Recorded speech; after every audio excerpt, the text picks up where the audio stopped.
Hello everyone, welcome back to Agent of Gash, which is a channel dedicated to Age of Sigmar. In today's video we're going to be looking at why certain armies will fight in the global campaign Malign Portents. This is coming from a Warhammer community article that's just been put up recently and it got me pretty interested, so I thought I'd share it. So let's have a look what they have to say. So Malign Portents are spreading across the mortal realms as they usher in the time of tribulations.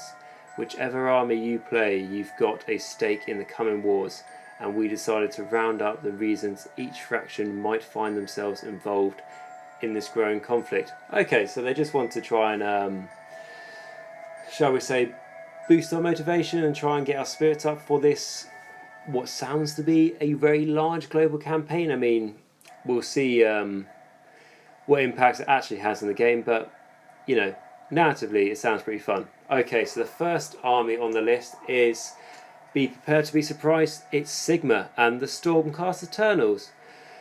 Woohoo! Yay! Those guys, forgot about them. Okay, so Sigmar is sworn never to let the mortal realms fall again, and the gaseous betrayal at the Battle of the Burning Skies still stings. Perhaps this is a chance to bring the Death God to heel for good, or finally unlock secrets to perfect reforging. So this is that's what it is. It's a short blurb just talking about the Stormcast and where they're going to get involved in this campaign. So it sounds like it's basically Sigmar's got a grudge to finally put Nagash back in his place, also to stop Nagash from doing this sinister act he's planning to unleash upon the mortal realms, and also to finally unlock the secrets to perfect reforging. Now, this is interesting because as the Stormcasts, as you know, when they die, their souls go back up to Sigmar and they get reforged. But every time they get reforged, they lose pieces of themselves and they forget to, well, they forget their memories, and they start to go a bit wrong. It's never really clarified what that actually means and how wrong they actually go. But they just become more warrior orientated and lose a lot of their humanity. So there's obviously a spiral out of control motion by keeping reforging these heroic warriors. So Sigmar has an idea that Nagash might know a secret to fix this problem. So that'll be his reasons to get involved in the campaign, and also Stormcast get involved in everything, don't they? I mean, there can't be a single battle without Stormcast turning up and saving the day, and even the battles they lose, they win the moral victory, don't they? So you can probably tell I'm not the biggest fan of Stormcast just because I just think, just get enough of them really. I mean, I know so many people around where I live play Stormcast, and even they get a bit fed up when they get new models. I mean, don't get me wrong, I quite like the Stormcast. I hate the gold and blue colour scheme. I have seen some really nice colour schemes out there, but it's just, they seem to be everywhere, don't they? In the story and in the game, and how many models they have compared to other armies is just pushes my buttons really. But so that's the Stormcast and their reasons for wanting to go into this campaign. Now, moving on to something much more interesting, are the men, elves and Dwarven of the Free Cities. The refugees who once made their homes in Azure have managed to carve out the beginnings of new civilizations in the mortal realms, bringing some semblance of stability out of the magical landscapes they inhabit. With the Stormcast Eternals, there we go again, stretched thin, men, Dwarven and elves must stand shoulder to shoulder and defend their hard-earned territories from the greatest challenge yet. So this is quite nice. It's quite vague. It's just basically reminding us how civilization has sort of started up again in the mortal realms, and everyone's not sort of hiding in Azure, and sort of trying to say that men, elves, and Dwarven can defend themselves. They don't need the Stormcast because, as mentioned, the Stormcast are stretched so thin throughout the mortal realms and really push the limits that they can't be everywhere at once, even that they pretty much seem to be everywhere at once. But so no, that's nice. It's nice to hear a bit of story from the the old order army, shall we say, which is, obviously the men, the elves, because the A is silent, so they could copyright that one, and the Dwarven, which is, of course, the dwarves. So, yeah, it's nice to hear from them. Okay, and then the next one is the Caldon Overlords. So, while the Caldon Overlords have half a mind to head up to the clouds and wait this all out, death is pretty bad for business. And what if Nagash wants a share of the Ether Gold for himself? The best investment appears to be protecting the realms for now. So this is quite nice. This is telling us again, just basically reassuring us that Caldon Overlords are all still there just for profit and business. And it turns out in this occasion, maybe protecting the mortal realms and sort of trying to protect what sort of economy there is in the mortal realms is beneficial for them, and especially how they said that Nagash might suddenly think Ether Gold would be good for him, and the Caldon Overlords are most certainly not wanting to share it. And as at the end of it they said they're willing to protect the mortal realms for now, so they're only doing it for themselves. Like I say, they want to be there for business, and that's pretty much it. So yeah, that's pretty good. Right, now we have the Fyreslayers. So, the Fyreslayers have made quite a trade for themselves, forming contracts with the free cities to guard them from those who would see them fall, while Nagash could happily accept the service of any who swore fealty. Such arrogance are unlikely to be desired or profitable for sons of Grimnir. Or is it Grimnir? I think it's Grimnir, isn't it? Apologies for that. So, Fyreslayers, yeah, they're nice. They've been in the game. They've been very upcoming lately. It seemed to be no one really played them, and now suddenly they're everywhere since their allegiance abilities. So, yeah, it's good to have a reminder that they're still in it just for profit. It's similar to the Caldon Overlords, but less business-like and more just... They're not in it for the wealth. They're in it for the gold, as the law basically is. They believe that all this gold they're after contains parts of their god, so the more of it they can collect, the closer they are to try and resurrecting their god. So they sound quite different to each other like that, but when you first read it, they do sound quite similar between the dwarves just after money. But that's always been dwarves. They've always just been after, resources and money. So, but it's nice. There's a slight difference now. How the Caldon Overlords just wanting profit, and the Fyreslayers have actually got a meaning behind that, other than just getting rich, essentially. So that's the dwarves. That'll be the Fyreslayers as well. So the Seraphon. Nobody knows what motivations the Igmatic Slan and their celestial soldiers, but they have long protected the mortal realms from the threat of chaos. Now they will make good on their ancient pacts with Sigmar and bring their stellar might to bear against the armies of death. If along the way they encounter more opportunities to fight against the forces of chaos, so much the better. So again, this is just saying Seraphon is obviously always in it just to destroy chaos. Basically, that's that's their purpose. That's why they're there. That's the only reason behind them, we know of. But they also see death for the threat it is, and they are willing to pledge all their forces into eliminating that threat as well, and then destroying chaos along the way.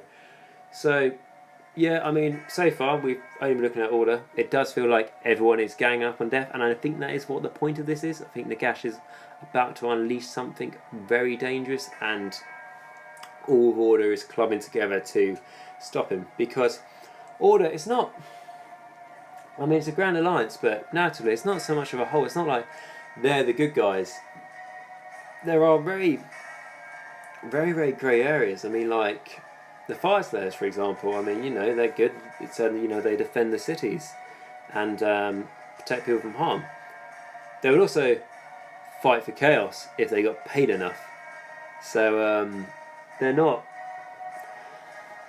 particularly good. I mean, you've also got things like the Dark Elves, like the lovely Daughters of Cain models that will be coming out soon, and they are very much into things like torture and like things like flaying and all that sort of thing, and most things that involve flaying are in a grey area, shall we say. They're not always good.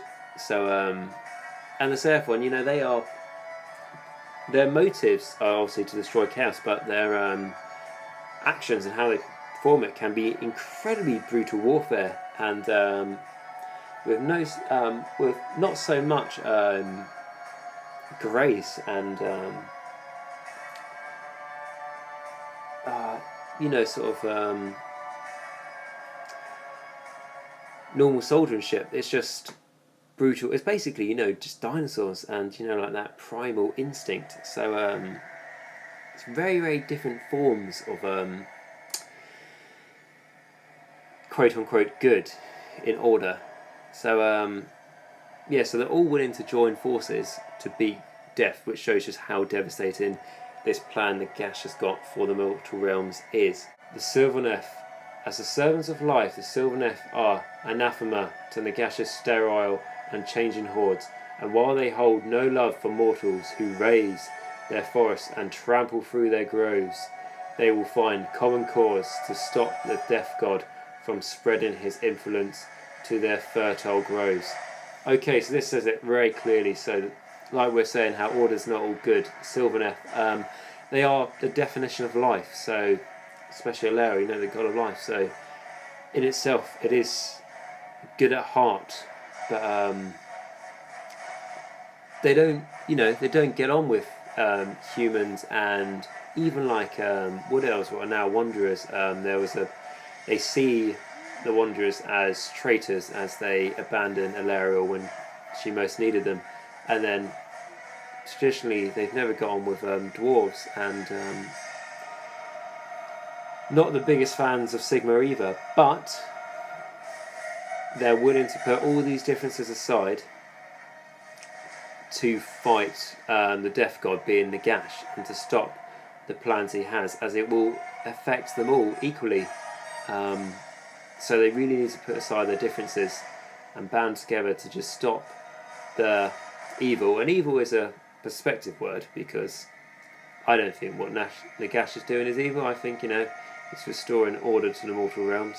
But anyway, from the Order's point of view, to stop this evil spreading from Shyish and to really protect the lands that they will live in. So that is Order and the reasons why they're going to fight in this campaign. We're now going to look at the destruction, starting with the Ironjaws, Greenskins and Grots, and I do warn you, this will contain Orc language. The lads are very excited. All the humans look like they're preparing for a warg or something, and according to the fungi cave shaman, and who doubt them, they all seem to be headed to the same place, fight it out against the dead. This is going to be the best scrap since the Realmgate Wars. Hopefully even Gordrak will show up. So, if your ears are okay after that, I think we can all agree that sounded a lot better than the Stormcast reasons of always being the good guys and having to save the mortal realms again. So, yeah, Destructions, that sounds really fun. So all the orcs and the goblins and stuff getting together just for a scrap, really good old greenskins. And, yeah, you can't blame the motives, you know. If anyone's going down there, you know, if that's all the fighting's going to be, why not join in? Why not make the most of it? You know, perfect good scrap down there. So, yeah, fair enough reason. Don't think we need to dive in any more about it. Right, and then the next army are the Gutbusters. The Gutbuster ogres view the mortal realms as a pantry of healthy delights, a vast larder filled with meats of 1,000 empires, while the rotting flesh of the dead holds little interest to them. The prospect of the mortal realms being consumed by another offends them greatly, and thus their clans descend upon Shyish to show the bone men who's really in charge.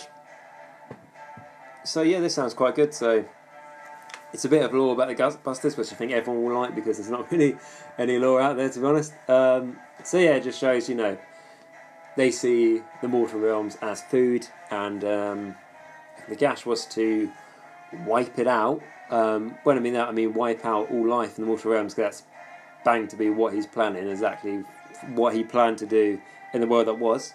If all life's dead, there'll be nothing left to eat. But then again, if all life's death, the Gutbusters will be dead as well. I think this is a very sort of quick sort of lore ejection for the Gutbusters. This is just a very quick thing Games Workshop came up with. Oh, they love eating. Let's just quickly make something up. Which, fair enough. They're just out there for eating flesh. But feels a little bit lazy to me. It just sounds like, like they see the mortal realms as their own, as it's just like a larder of meat. The Gutbusters don't own the mortal realms. I mean, when was the last time you heard about the Gutbusters winning a heroic battle and conquering kingdoms upon kingdoms? If you do know such stories, please tell me, because I would love to hear them. But no, it's nice to have a little bit of attention for the Gutbusters, even if it is just a paragraph. It's still better than nothing. So, they're going to show the Bone Men who really are in charge, which I'm sure all of us as deaf players will relish in that challenge. Okay, the next army, the Beastclaw Raiders, the big brothers of the Gutbusters. So the Beastclaw Raiders have many motivations for joining the battle for Shyish. Some seek to save the realm from elimination. It's where they keep all their stuff after all.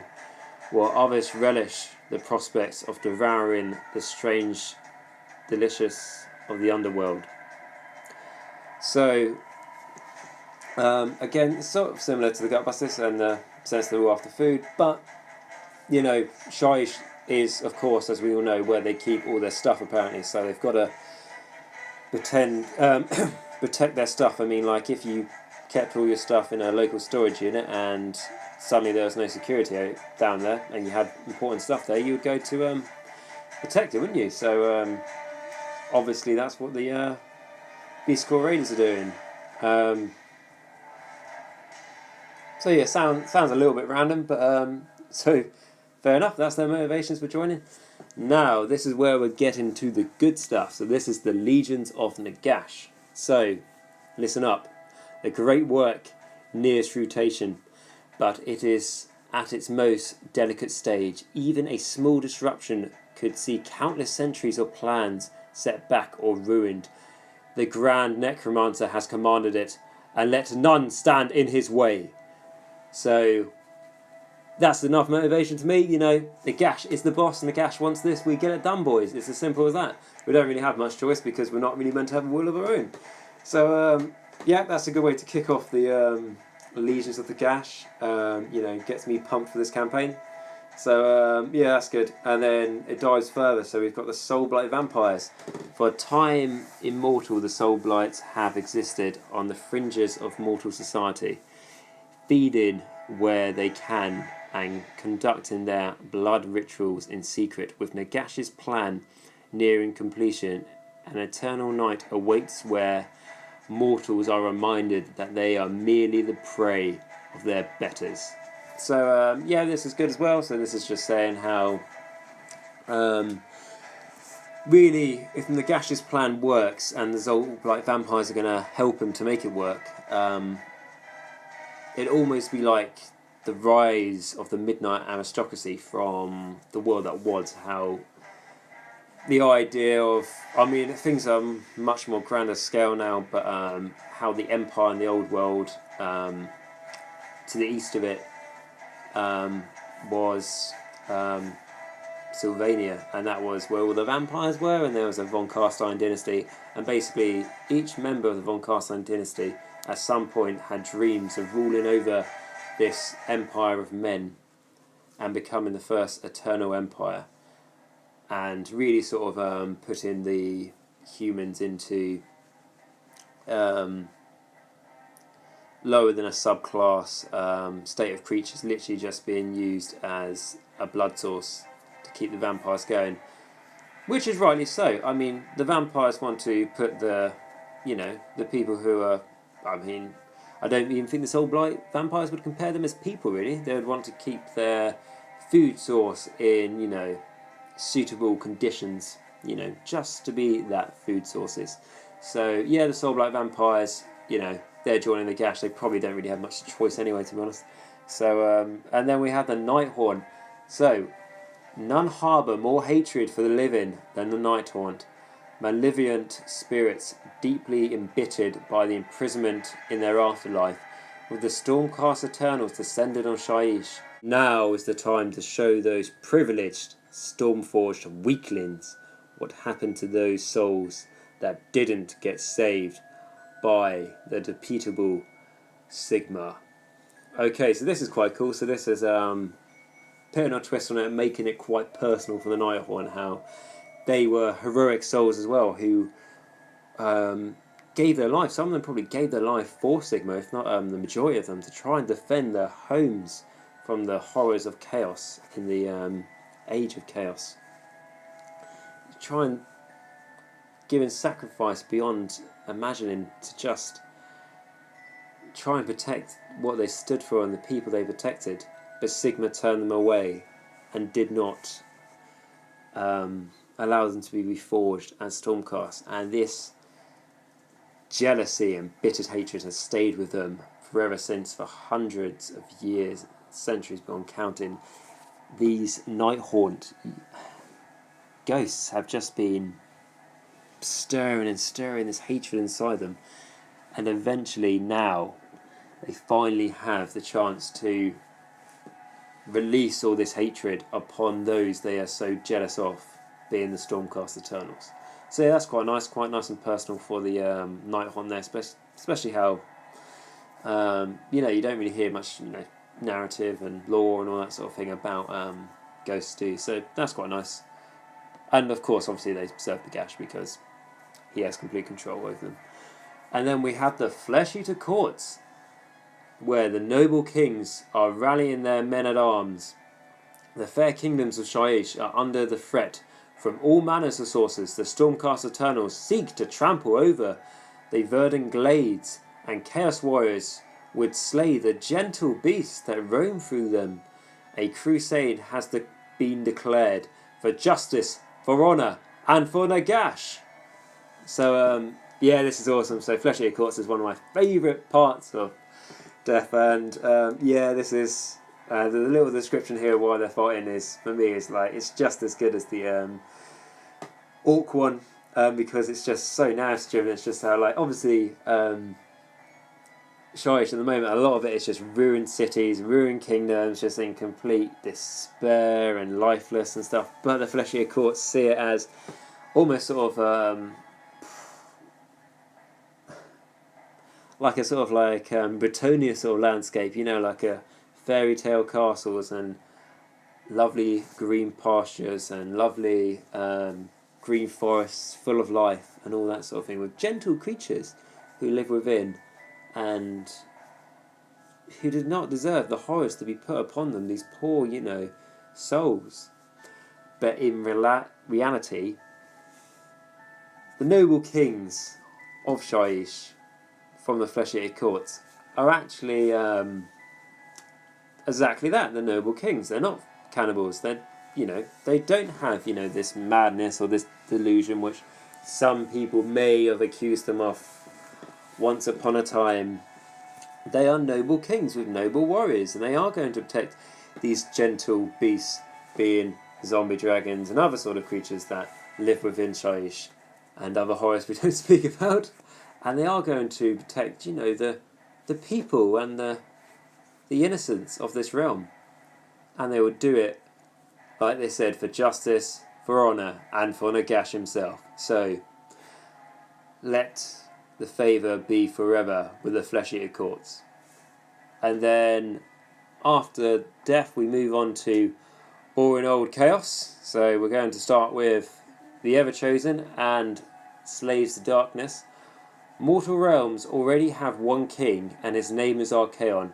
Whether the threat come from Azir or Shyish, make no difference. All usurpers will kneel.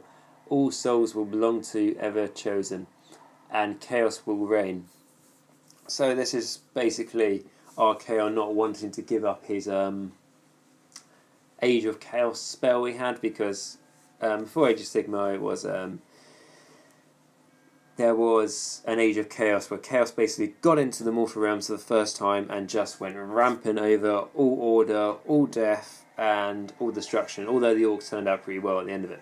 But so chaos was top dog, no doubt about it. But now, since the age of Sigmar, they've been losing a lot of ground. They haven't so much been on the offense, they've been on the retreat in a lot of the areas.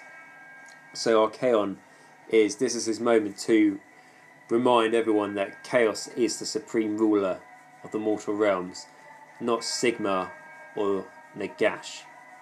So yeah, so that's quite good. So, you know, Archaon's basically got to prove his manlyhood and show he is top dog. So, and then next we have Khorne. So, endless battles and eliminations suit Khorne just fine, and there are plenty of skulls to be had in the realm of death. But what Nagash seeks is an end to war itself. Glorious combat replaced with the endless march of the undead. The blood god sends forth his legions to ensure no such vision ever comes to pass. So, again, this is interesting. So, Khorne is, you know, he's the god of slaughter and bloodshed and murder and violence in general. So, not particularly the nicest god, but even he needs there to be life in the mortal realms for him to get his power from, and him to exist from, and him to get his worship from. He needs this violence.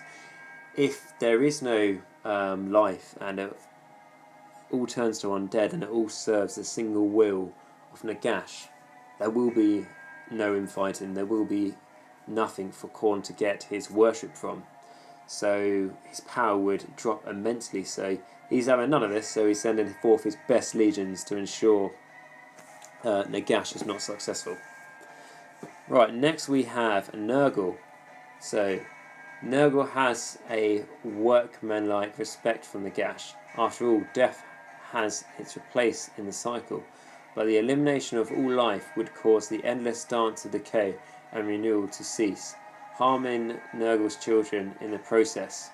The armies of the Plague God descend on Shaiish to defend the children of the realms on behalf of their grandfather, whether they accept him or not. So again, this is very controversial, obviously, because you've got Nagash, who is the lord of undeath, and then you've got Nurgle, who is the lord, well, the god of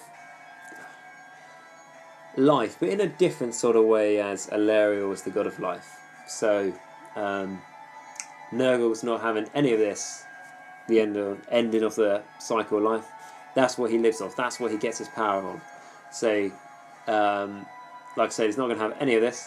He's going to do his best to stop Nagash like a good parent really would, because like he said, you know, harming the circle of life harms Nurgle's children, and he's such a good parent that he will do whatever he can to save his children. So, you know, good on him, you know, parent of the year straight away there. And then we have Siege. So few are as horrified as Siege at the future of the Malign Portents. Point to the changer of ways is a god of constant flux and alteration, who adores the very idea of Nagash's ambition, unchanging, immobile, and singular, with no subtlety, nuance, or alteration.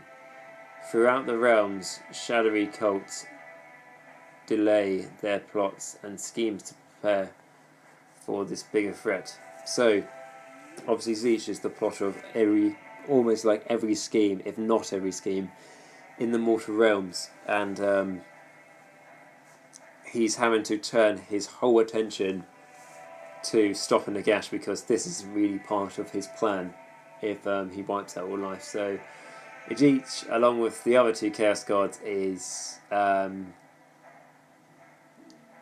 exactly working together, but for his own purposes he needs this to stop, as he cannot foresee what will happen.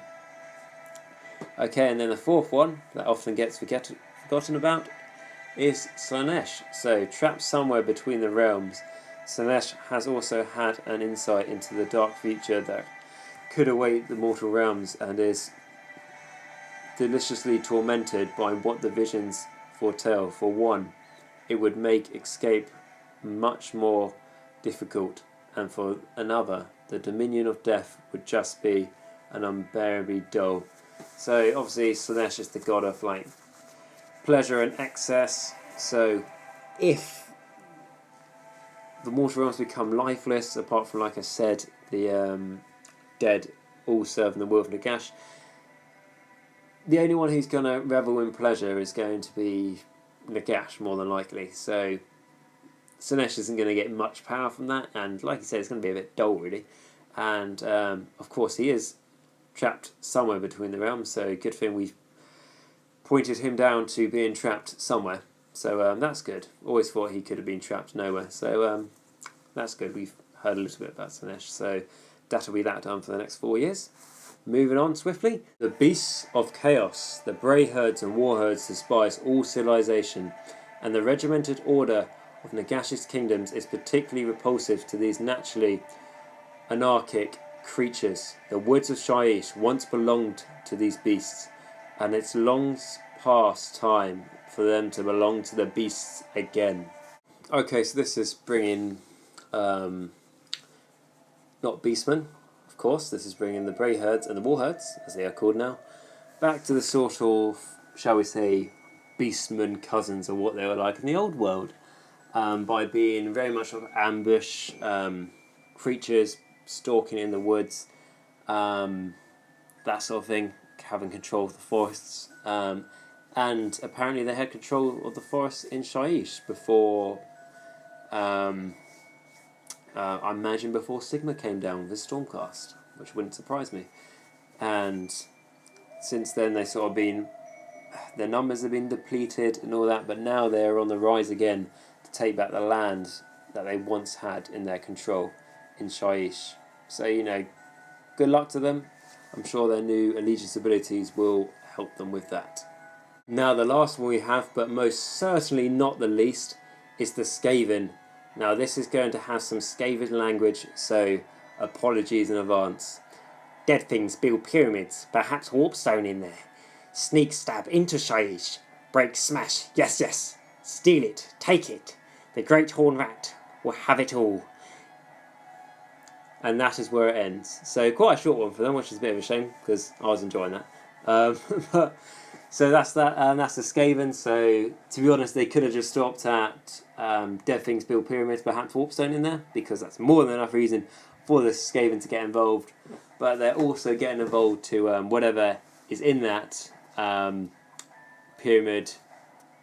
They will give to the Great Horn Rat, as they are scared shitless of him, and hopefully that will appease him for the day.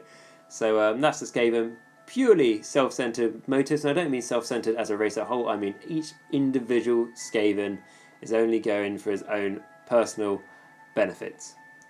And then after the Skaven bit, it then says, if you're looking to get stuck in with Malign Portents, why not join the global muster and begin your rallying your armies today? So this is basically them just wanting you to buy more stuff for Malign Portents, which is fair enough. Warhammer community is a very nice sort of friendly way to do it, but it is just a selling department. So, you know, but it's got me excited for the global campaign. And then they also say, with so much turmoil and conflict in the mortal realms, at the moment there is no shortage of reasons your force might not get involved. So join in the worldwide muster for Malign Portents today and prepare for battle. Okay, so pretty much what I just said before. So yeah, they're just trying to get everyone hyped for this global campaign, as they're planning for it to be a big thing. Which, to be honest, it sounds like it's going to be. I mean, we've had the pretty substantial Nurgle release lately, and then we're going to get a Death one coming up with a book and potentially a few new models. We've also got new hero models coming for, obviously, each Grand Alliance as part of this campaign. I'll talk about them in another video not too long. But so yeah, that was just a quick little thing today of the sort of little backstories they've given for each army, just to hopefully give enough motivation to anyone, no matter what army you collect, to get involved in the campaign. I think they've done a good job of it, and yeah, like I said, it's got me excited, and I just wanted to tell you guys all about it, just in case you missed it. So I hope you've enjoyed this video, and if so, please like, subscribe and comment down below, as that really does help me make videos. And until next time, remember, Nagash is all, and all is one in Nagash.